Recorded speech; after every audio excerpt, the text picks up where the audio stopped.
اعوذ باللہ من الشیطان الرجیم بسم اللہ الرحمن الرحیم کیف تکفرون باللہ وکنتم امواتا فاحیاکم ثم یمیتکم ثم یحییکم ثم الیہ ترجعون هو الذی خلق لکم ما فی الارض جمیعا ثم استوى إلى السماء فسواهن سبع سماوات وهو بكل شيء عليم۔ ترجمہ: تم کیسے اللہ کے منکر ہو سکتے ہو حالانکہ تم مردہ تھے، تو اس نے تمہیں پیدا کیا، پھر وہ تمہیں موت دے گا، پھر تمہیں زندہ کرے گا، پھر اسی کی طرف تمہیں لوٹایا جائے گا۔ وہی ہے جس نے زمین میں سب کچھ تمہارے لیے بنایا، پھر اس نے آسمان کے بنانے کا قصد فرمایا تو ٹھیک 7 آسمان بنائے، اور وہ ہر شے کا خوب علم رکھتا ہے۔ کیف تکفرون باللہ، تم کیسے اللہ کے منکر ہو سکتے ہو۔ توحید و نبوت کے دلائل، کفر اور ایمان کی جزا اور سزا کا ذکر کرنے کے بعد اللہ تعالیٰ نے اپنی خاص اور عام نعمتوں کا اور قدرت کی عجیب نشانیوں کا ذکر فرمایا ہے۔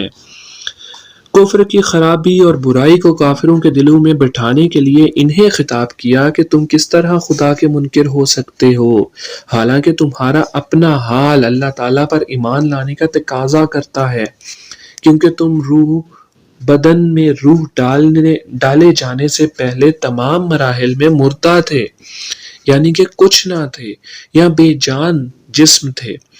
پھر اس نے تم میں روح ڈال کر تمہیں زندگی دی، اور پھر زندگی کی مدت پوری ہونے پر تمہیں موت دے گا، پھر تمہیں زندہ کرے گا۔ اس سے یا تو قبر کی زندگی مراد ہے جو سوال کے لیے ہوگی، یا قیامت کی، پھر تم حساب و کتاب و جزا کے لیے اس کی طرف لوٹائے جاؤ گے۔ تو اپنے اس حال کو جان کر تمہارا کفر کرنا نہایت عجیب ہے۔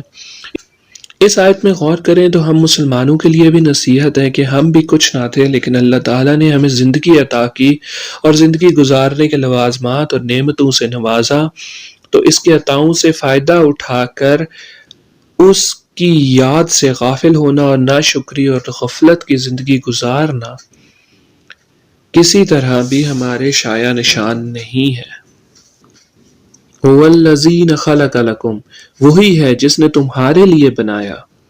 تمام انسانوں کو فرمایا گیا کہ زمین میں جو کچھ دریا، پہاڑ، کانے، کھیتی، سمندر وغیرہ ہے، سب کچھ تو اللہ تعالیٰ نے تمہارے دینی اور دنیاوی فائدے کے لیے بنایا۔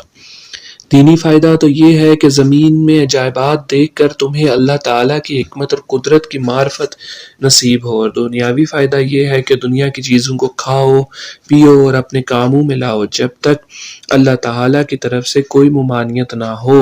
تو ان نعمتوں کے باوجود تم کس طرح اللہ کا ذکر کا انکار کر سکتے ہو۔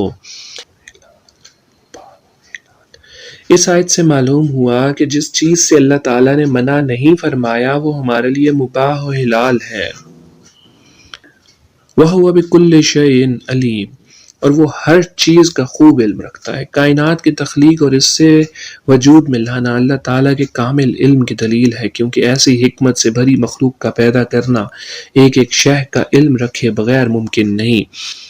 کافر مرنے کے بعد زندہ ہونے کو ناممکن سمجھتے تھے۔ ان آیتوں میں کفار کی اس عقیدے کو غلط اور باطل ہونے پر ایک عظیم دلیل قائم کی گئی ہے کہ جب اللہ تعالیٰ قدرت اور علم والا ہے اور جس میں حیات کی صلاحیت بھی رکھتا ہے، تو موت کے بعد وہ دوبارہ زندہ کرنا کیسے ناممکن ہو سکتا ہے۔